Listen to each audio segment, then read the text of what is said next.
All right. So Carrie and I talked a lot about this, about whether or not we were going to give you guys a template to work with, or just have you guys, see what we do and duplicate it. I purchased my first buyer's guide from my coaches. And so I couldn't use that and couldn't share that. And I wanted to make something different anyway. So you guys were my excuse for completely updating and getting rid of my old one. So this is totally different. I love it. And I can't wait to share it with you guys. All right. So your home buyer's guide should be designed to explain every single step of the process to your clients. If they have questions that like maybe you don't have time to answer because you're out and about with the client, you can always refer them back to their buyer's guide. I have it as a PDF, and even like if I've emailed it to them, I still bring them a hard copy when I meet with them for the first time in person. So the bulleted things are the sections that I have for my buyer's guide. And if you look at it in the order that it's in, it really is in the order of the way a transaction would go. My QR code here on front goes to my link tree. You could have it go to your website or your IDX search. And then, whatever your branding photos are, have it there. You'll be able to personalize with colors and things like that when I email you guys the template link. Oh, speaking of that, drop your email in the chat so that I can email you a copy of the template. All right. So again, here I have a table of contents. You don't have to do it this way. Like I said, you can change it up however you want. But your buyer's guide is something that's very personal. And again, it explains everything from beginning to end, from pre-approval to closing to moving. It can be as fancy or as simple as you want. And if you don't like this template or you want examples of other templates, Etsy has a whole bunch of them for really reasonable prices. So that's kind of what I did. I took 3 or 4 different ones from Etsy and pulled out the things that I wanted to use to come up with this format. And the key with your buyer's guide is just to break down the process for your client so they feel informed and educated. So the very first thing, this actually is in the exact order of my buyer's guide. So, this outlines the home buying process, and it also duplicates the pages in here and how we're going to go through things through the buying process. And again, the most important thing is to break it down. Most of our buyers have never done this before, or it's been 5 to 10 years and things have changed. And then, of course, the key is to personalize it as well so that they know how you're going to be doing business with them. All right, so number 1, the right agent. This is your time to shine. You're going to talk a little bit about the home buying process, and then did I spell Essential wrong in there? ESSENTIAL. I might have. And then it gets personal. Talk a little bit about yourself, your goals, what you do outside of real estate so that you can start building that know, like, and trust factor. So many clients don't know what to do, what they're going to have to submit for a pre-approval, that when they fill out their application, they don't have the documents to upload. So this page helps them understand what they're going to need to upload for their pre-approval. And then they can have it all ready so that when they actually go in and submit their application, they can upload the documentation. So it makes the process go a lot more quickly. The bottom of the page ended up being cut off, but it notes that an appraisal will cost between $600 and $1,000. Some lenders will pay for the appraisal and then include it in closing costs. Some will not. So it's important to talk with your preferred lenders to find out how they handle things. And it's important to let your clients know that, hey, these lenders will pay for your appraisal and then you can pay for it at closing, but these lenders will not. And that not all lenders do. So I have 2 preferred lenders that are a part of my team, but ideally you would want to have 3 lenders. And unfortunately, I'm going to be removing one of these preferred lenders. So some disadvantages to getting 100 copies of your buyer's guide printed is, when you need to make changes. So I just wanted to get all of my printing out for the year. Pardon the snoring from the dog. So there are so many different types of home loans. There's so much that is involved in the pre-approval process. It's important that your clients understand the difference. Most first-time home buyers think FHA stands for first-time home buyers, and it doesn't. And so somebody that bought their home already and they're buying their second home 5 years later, like, oh, I can't go FHA because I'm not a first-time home buyer. Yes, you can. And did you know that you can actually have 2 FHA loans? So, there's different ways, different loan programs, and most people don't know. So this is explaining, the pre-approval process, what their interest rate might be, what interest rate buy downs are. That, in a year, that paragraph may come out. And so there's also a HEROES program. Most lenders have some sort of HEROES program. For doctors, nurses, law enforcement, teachers, school staff, first responders in general. So 911 dispatch officers and so forth. So talk with your preferred lenders, see what they have to offer. If they don't offer anything, there's always the Heroes Next Door program. You'll see it as Teachers Next Door or Police Officer Next Door. They charge an arm and a leg for a referral fee. It's like 35%. And I haven't been impressed with their lenders, but it's there. If your preferred lenders do not offer any such program. Sometimes, though, it's important for your clients to understand that sometimes the Next Door program may not be the best program for them. And that leads me to the next slide, which is the type of home loans. So there's different types of home loans. And there's even more than this. We have, 203K loans. There's other kinds of loans that are available. Like especially for older mobile homes, you can do private financing, things like that. But this explains the different types of loans that are available and who might qualify for them. Again, you should have 3 to be best practice. It's not required, but they recommend ethically to have 3 different service providers. I just didn't have the room. So. And then the cost, this is all under getting pre-approved. The costs of buying a home, what is earnest money? If you're in a due diligence state, they need to fully understand that due diligence money is not refundable. Earnest money is refundable. Earnest money goes towards your closing costs in the end, that there's going to be out-of-pocket expenses for inspections and appraisals. And, we all know that there's a huge misconception that you need 20% down to buy a house. And that's just not true. Even conventional, you can go as little as 3.5% to 5%. And then what all is included in closing costs, just to break it down. And I think that's probably, I don't know about you guys, but that's probably the question I get the most is, what are my closing costs going to be? And of course, then, you explain, well, this is what's included, but ultimately it's going to come down to home price, taxes, closing date. And, once we go under contract, your lender will provide you with an estimated closing cost sheet. So. And then the do's and don'ts of the loan process. This is common sense to us. You see this in any packet that you purchase off of Etsy. It's going to be exactly the same. Maybe the pictures are different. But it's really important that your clients understand that they can't even charge a candy bar at a gas station. And they're going to be super excited about wanting to buy furniture and decor for their new home. Even if they're paying cash, that cash could be used as part of their pre-approval process. So if they spend $1,000, $2,000 on new furniture, that could change their pre-approval amount. So if someone, if my clients say to me, oh, I'm going to pay cash for it, don't worry about it, I tell them to talk to their lender and make sure it's not going to affect the process.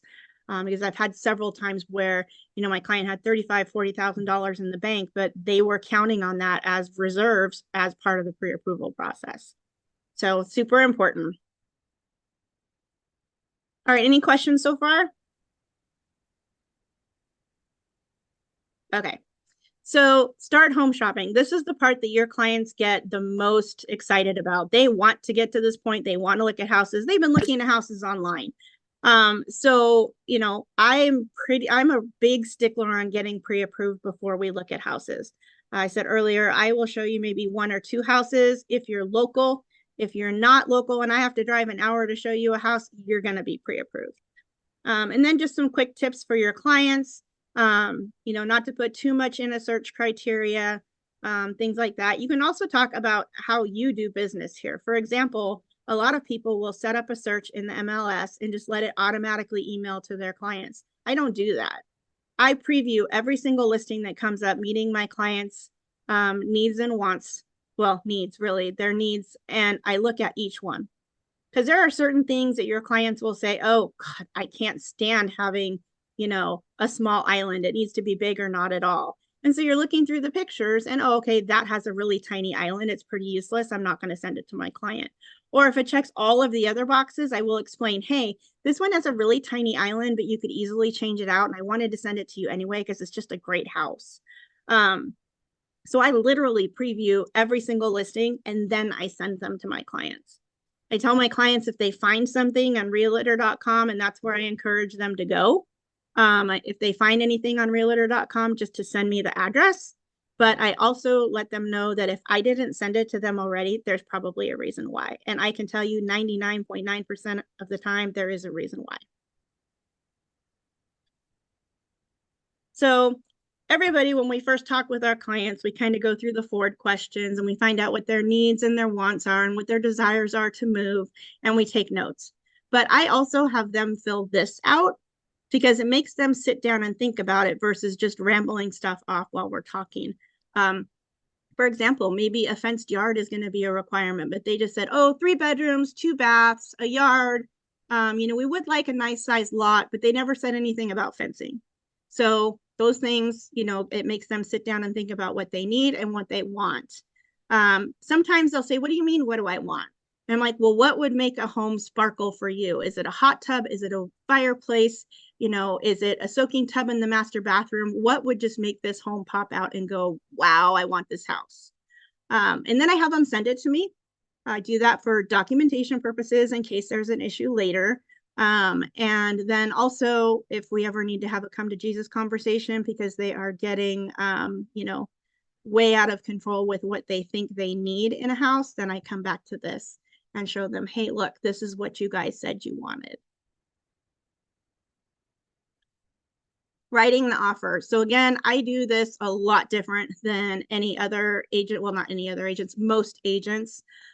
So we explain the process of writing the offer, but I actually go through the very first offer we write. I go through it paragraph by paragraph with them on the phone, so that they fully understand what each paragraph means, what they're signing, and what they're agreeing to. And if a box isn't checked, why we didn't check that box. I only do that the first time. But even if they just bought a house 3 years ago, contracts have changed and they're going to be changing again because of the NAR lawsuit. I don't want my clients to feel like they signed something and they didn't understand it. And people don't read it. I mean, I've brought my buyer's agency agreement and I've said, do you want me to go through this with you? No, it's fine. And they just sign without reading it. So I just make it a point, I'm going through it. Same thing with buyer's agency and exclusive right to sell. Exclusive right to sell. I do the same thing. I go through it paragraph by paragraph with them. And again, I don't have due diligence in here because neither Washington State nor Ohio are a due diligence state. So you would want to include due diligence money in this if you are a due diligence state. And then inspections. This to me is one of the most important parts of the home buying process. I'm sure you guys have your preferred inspectors that you like to work with. Again, you should have 3 ideally. But I just put 2 because I didn't have the room. So one of the things that I make a point of harping on, even not just in this, but in person, is that my inspectors are not Superman and they cannot see through walls. So if it's not there, oh, there's a water stain on the ceiling. Okay, we better check the ceiling for moisture. I better look at that spot on the roof. But they can go into the attic and look and see there too. But they can't really see what's going on unless it's obvious. If an outlet doesn't work, they're not going to go and take the outlet apart and try and figure out why it doesn't work. So it's important that your clients understand the limitations of a whole house inspection. And the other inspections might be required. For example, in Ohio, for a VA loan, a termite inspection is required. So it's important for them to know what other types of inspections might come up and how much they cost. So of course, adjust the cost for your area. In Washington State, it is required if you are on septic, you have to have a septic inspection. And if it hasn't been pumped within 6 months, then you have to have it pumped. In Ohio, that's not a thing. Well water, it's not a thing. You don't have to have it tested, but it's something that you want to have tested if you're on well water, just to make sure the bacteria levels are where they're supposed to be and the water's potable. Insurance. This is something where I learned from my own personal experience thing. So it's important that your clients understand there's different types of homeowners insurance, and that a basic homeowners insurance plan does not necessarily cover things like wind damage or a tree falling on your house or flood insurance. It's important to make sure they understand what an umbrella policy is, that what riders are, and what additional endorsements are. So my learning experience from this, and I harp on this with my clients, I send them to an insurance broker, because the insurance broker, just like a health insurance broker, is going to compare all the different insurance plans for you and give you the best one. And then it's important to look at your declaration page. That's the page that outlines what your coverage is, what your deductibles are, and so forth. We had some wind damage, tornadoes came through, and some of our gutters were taken off.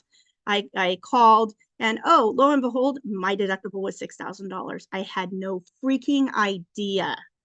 And so that's something that you want to make sure your clients understand before they sign their insurance.